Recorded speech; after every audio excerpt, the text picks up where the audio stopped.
ठीक है, आज अपन इनवर्स रेशियो के बारे में पढ़ेंगे। ठीक है, रेशियो के बारे में अपन पढ़ चुके हैं। रेशियो क्या होता है कि अपन कंपैरिजन करते हैं two quantities, size of two quantities में। ठीक है, लेकिन दोनों ही क्वांटिटीज कैसी होनी चाहिए, सेम काइंड ऑफ यूनिट होनी चाहिए। ठीक है, इसे ठीक है वो अपन पढ़ चुके हैं डिटेल में और उसके क्वेश्चन भी कर चुके हैं। आज पढ़ेंगे अपन इनवर्स रेशियो के बारे में।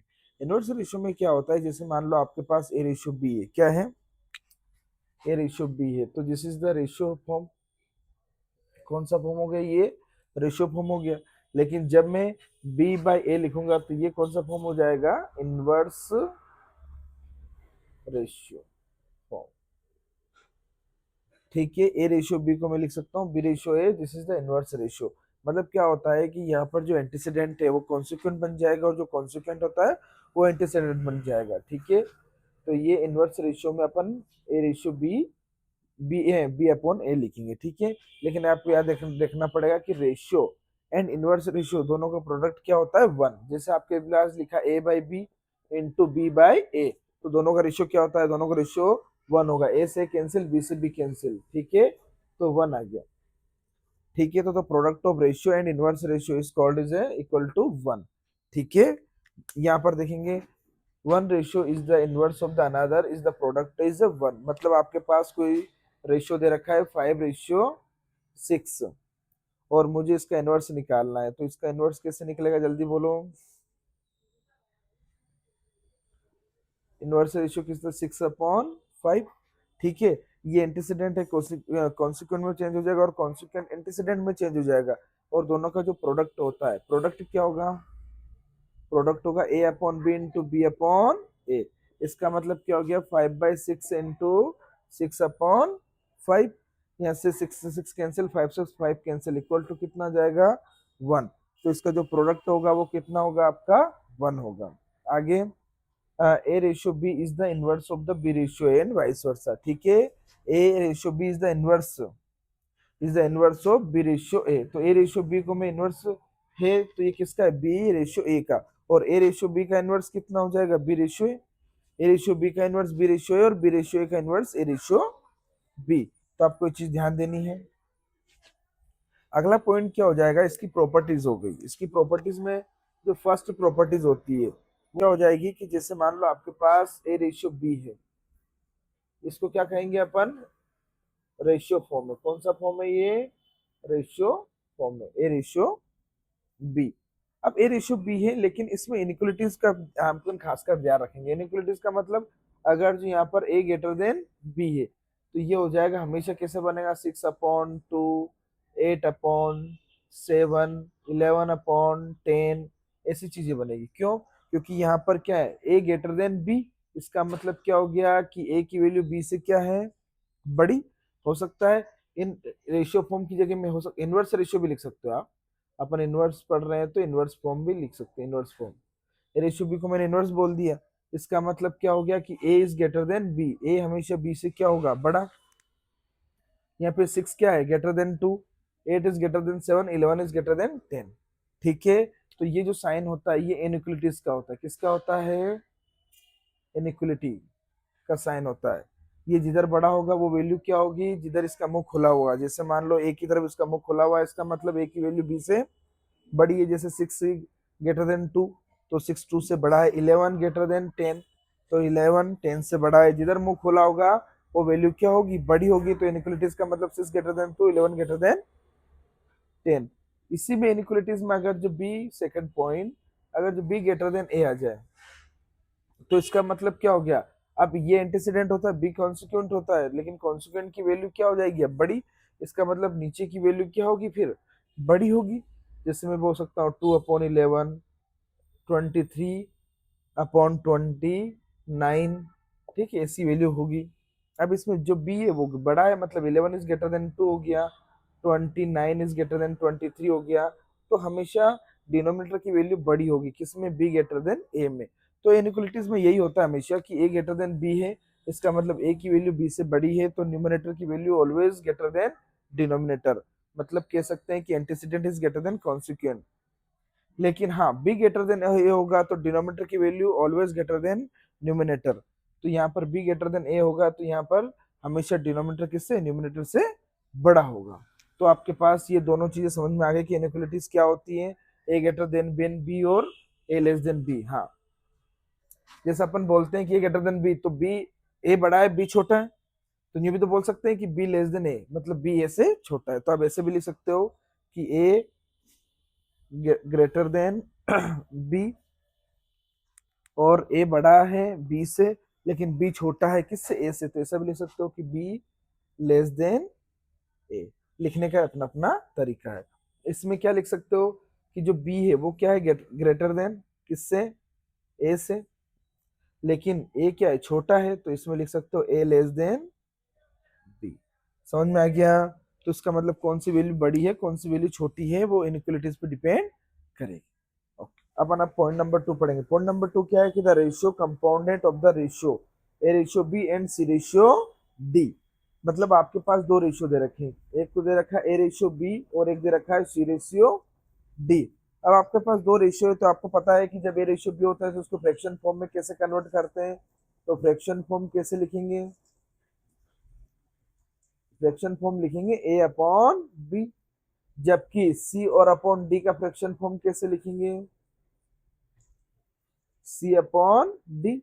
अब ए अपॉन बी हो गया और सी अपॉन डी हो गया, और दोनों को क्या निकालना है मुझे, दोनों को निकालना है अब मुझे कंपाउंडेड रेशियो। तो कंपाउंडेड रेशियो में क्या होगा, कंपाउंडेड रेशियो में क्या होगा कि जो न्यूमिनेटर है न्यूमिनेटर उनका मल्टीप्लाई कर देंगे और डिनोमिनेटर डिनोमिनेटर का भी मल्टीप्लाई कर देंगे। तो ये ए अपॉन बी हो गया और ये हो गया सी अपॉन डी, तो ये हो जाएगा ए सी अपॉन बी डी। तो ए सी अपॉन बी डी क्या है, ए सी अपॉन बी डी से कंपाउंडेड रेशियो। अगर जो उसको रेशियो के फॉर्म में लिखेंगे, कंपाउंडेड रेशियो के रूप में लिखेंगे, तो लिखेंगे अपन A ratio A C ratio B D. ठीक है, तो ये कंपाउंडेड रेशियो हो गया आपका। ठीक है, नोट डाउन करिए। जो डुप्लीकेट होता है वो क्या होता है, जो डुप्लीकेट होता है उसमें क्या होता है, जैसे मान लो आपके पास ए रेशियो बी है और मुझे ए रेशियो बी का डुप्लीकेट निकालना है, तो मैं क्या करूंगा, ए का स्क्वायर कितना हो जाएगा, ए स्क्वायर, बीच में हो जाएगा रेशियो फॉर्म और बी का हो जाएगा बी स्क्वायर। तो ये हो जाएगा A square ratio B square. इसका मतलब मुझे जब भी डुप्लीकेट की बात करनी होगी तो मैं क्या करूंगा, एंटीसीडेंट और कॉन्सिक्वेंट का क्या कर दूंगा, रेशियो कर दूंगा। ठीक है, जैसे मेरे पास लिखा है 6:7 और 6:7 का मुझे क्या निकालना है, डुप्लीकेट निकालना है। तो जब भी मैं इसका डुप्लीकेट करूंगा तो ये हो जाएगा 6 का स्क्वायर रेशियो 7 का स्क्वायर, मतलब 36:49। आ गया समझ में?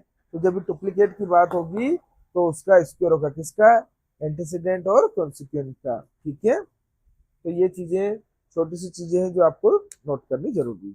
अपन पॉइंट नंबर 3 अपन ने कर लिया है, पर एक बार और समझ लो, क्योंकि ये कंपाउंडेंट से रिलेटेड, किससे, कंपाउंडेंट से रिलेटेड। क्या हो गया कि मैंने बताया था आपको कि आपको दे रखा है A ratio B and C ratio D, और दोनों का मुझे क्या निकालना है, कंपाउंडेंट रेशियो।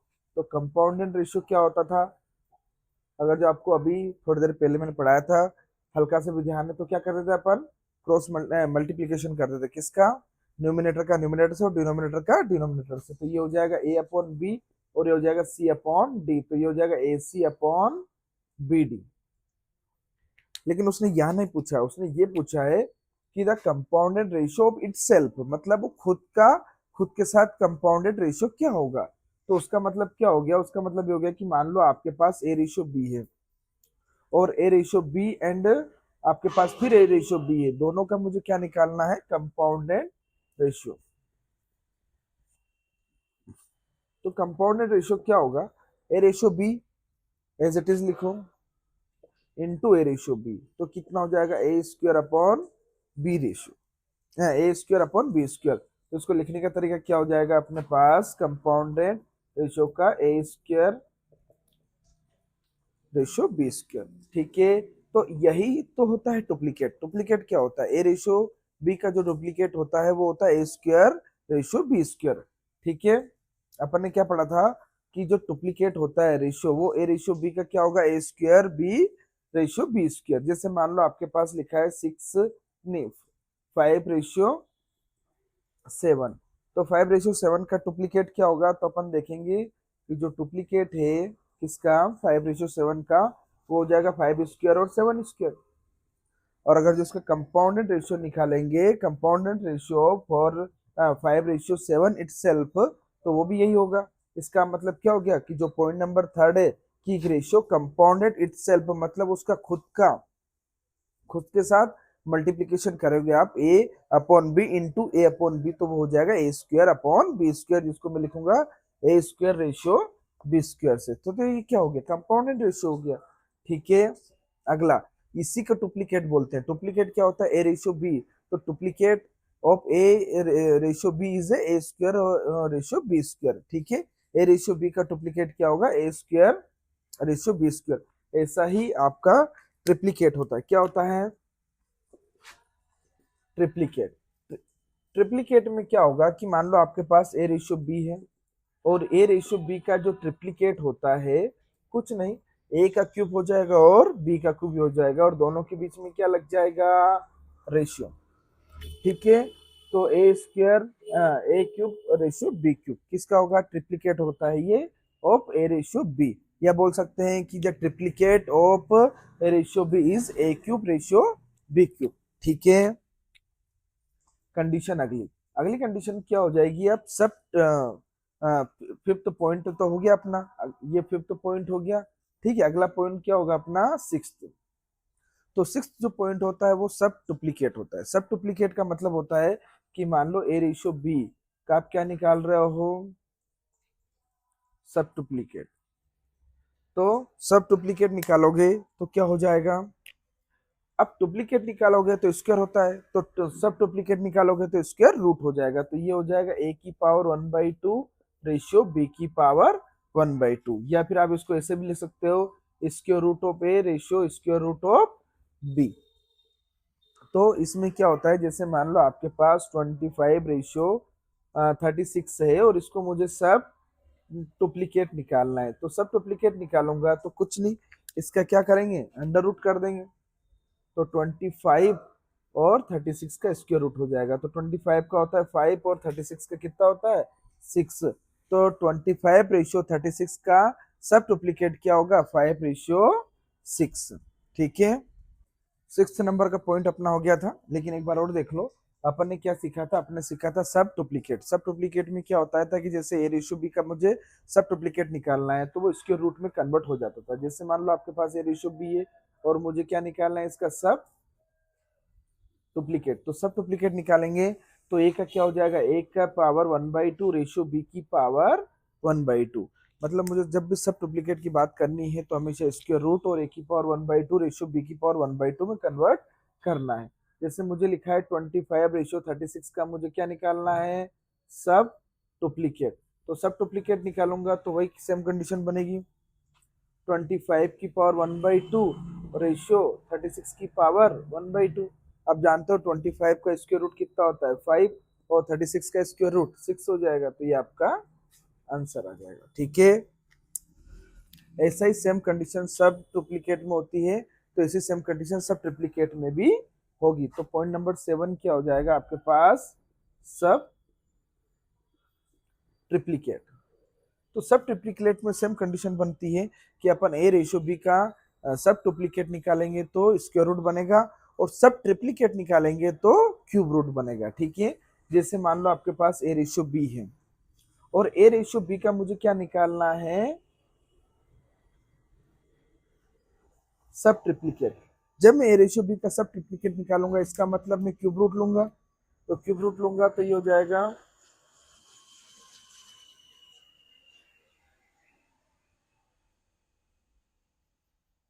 जैसे मैं ए रेशियो बी का सब ट्रिप्लीकेट निकाल रहा हूँ, तो सब ट्रिप्लीकेट निकालूंगा तो ए की क्या बन जाएगी क्यूब रूट, और बी की पावर भी 1/3 बन जाएगी। या फिर इसको cube root of A ratio cube root of B भी लिख सकते हैं। ठीक है, जैसे अपन इसका किसका निकालेंगे, एग्जाम्पल के तौर पे देख लेते हैं अपन। एग्जाम्पल में अपन ले लेते हैं ए की जगह अपन 64। ठीक है, और यहाँ लेंगे 125। इसका मुझे क्या निकालना है, सब ट्रिप्लीकेट। तो सब ट्रिप्लीकेट निकालेंगे तो कैसे निकालेंगे, 64 की पावर कितनी हो जाएगी 1/3, रेशियो 125 की पावर कितनी हो जाएगी 1/3। अब आप 64 को प्राइम फैक्टराइजेशन करो, या फिर आप डायरेक्ट कर सकते हो 4 × 4 × 4, और ये 5 × 5 × 5। ठीक है, अब क्या हो जाएगा 4 × 4 × 4, ये हो जाएगी 4 की पावर 3, और ऑलरेडी ऊपर क्या चल रही है 1/3, ये हो जाएगी 5 की पावर 3, और यहाँ चल रही है 1/3। 3 से 3 कैंसिल, तो आपका आंसर कितना आ जाएगा, आपका आंसर आ जाएगा 4:3। आ गया समझ में? तो सब डुप्लीकेट क्या होता है, सब ट्रिप्लीकेट क्या होते हैं, ये चीजें आपको अच्छे से आनी चाहिए। पॉइंट नंबर जो 8 है वो भी अच्छे से समझ लो। कंटिन्यूड रेशियो, कंटिन्यूड रेशियो का मतलब क्या होता है कि आपके पास A ratio B ratio C, A ratio B ratio C ratio D ratio E ratio ऐसे चलता चलेगा। अब इसमें A ratio B ratio C ratio D ratio E ratio सारे रेशियो कंटिन्यू फॉर्म में है, ठीक है। लेकिन याद रखना कि जो A B C D E है, ए बी सी डी, ये सब मैग्नीट्यूड में रहेगी, याद रखना मैग्नीट्यूड, साथ में सेम काइंड ऑफ यूनिट रहेगी। क्या होगी, सेम काइंड ऑफ यूनिट। समझ में आ गया? 2 पॉइंट आपको याद रखने चाहिए, ठीक है। अब ये जब रेशियो हो रहा है ये कहां तक चलेगा, जब तक एक फाइनाइट नंबर तक, जहां तक आपको गिवन होगा।